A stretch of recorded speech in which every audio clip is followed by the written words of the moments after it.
السلام علیکم ورحمۃ اللہ وبرکاتہ. Welcome to our channel cure for ملحد، ایتھیزم کا علاج.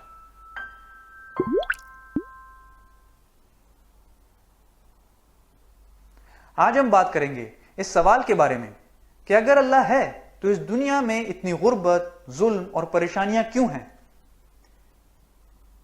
دراصل کسی کے بھی حالات و جذبات کی وجہ سے حق نہیں بدلتا. مشکلات، غربت اور افلاس کی وجہ سے حق نہیں بدلتا. محفل و ماحول کی وجہ سے حق نہیں بدلتا. ظلم و جبر کی وجہ سے بھی حق نہیں بدلتا. دولت و شہرت کی وجہ سے بھی حق نہیں بدلتا. حسب و نسب کی وجہ سے بھی حق نہیں بدلتا. عزت، مقام اور مرتبے کی وجہ سے بھی حق نہیں بدلتا.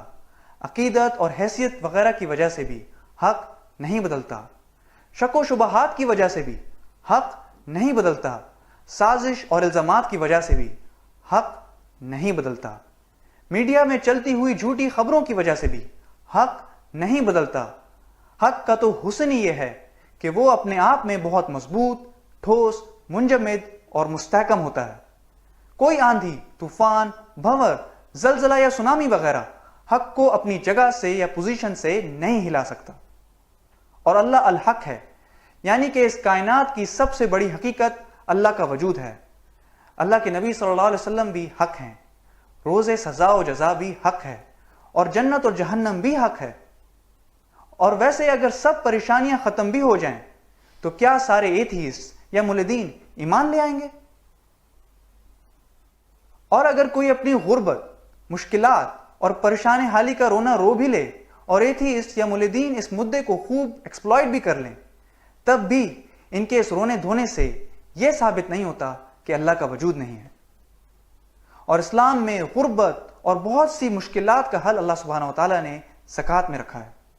اسلامی شریعت اگر لاگو کر دی جائے اور اس کے مطابق غریب تک اس کا حق پہنچایا جائے اور مجرمین کو اسلامی شریعت کے مطابق سزا دی جائے تو بہت سی پریشانیوں اور بیماریوں کا خاتمہ ہو جائے گا.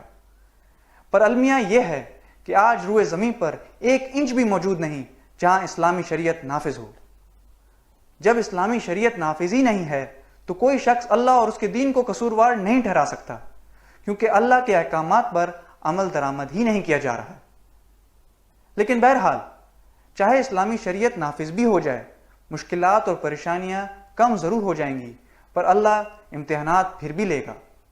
اللہ نے کبھی یہ نہیں کہا that this life is going to be the bed of roses، بلکہ اللہ سبحانہ وتعالیٰ قرآن میں فرماتے ہیں وَلَنَبْلُوَنَّكُم مِّنَ الْخَوْفِ وَالْجُوعِ وَالنَّقْصٍ مِّنَ الْأَمْوَالِ وَالْأَنفُسِ وَالثَّمَرَاتِ وَبَشِّرِ الصَّابِرِينَ، کہ اللہ سبحانہ وتعالیٰ خوف سے، بھوک سے اور جان و مال اور پھلوں کے نقصانات سے لوگوں کو آزمائیں گے، اور خوشخبری ہے صبر کرنے والوں کے لیے.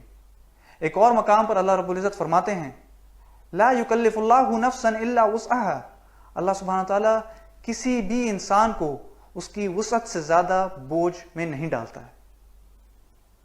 اللہ never burdens a soul beyond its capacity. اور بہرحال مشکلات میں انسان کا کردار کھل کے سامنے آ جاتا ہے. اگر تو وہ برا انسان ہے تو چوری چکاری، جرائم اور گناہوں میں پڑ جائے گا، لیکن اگر نیک اور اچھا انسان ہے تو اللہ سے دعا کرے گا اور حالات سے لڑے گا اور اپنی چھپی ہوئی صلاحیتوں کو دریافت کرے گا، ان کو نکھارے گا اور ایک بہترین شخص کی حیثیت سے ابھر کے سامنے آئے گا. وما علینا الا البلاغ المبین، وآخر دعوانا ان الحمد للہ رب العالمین.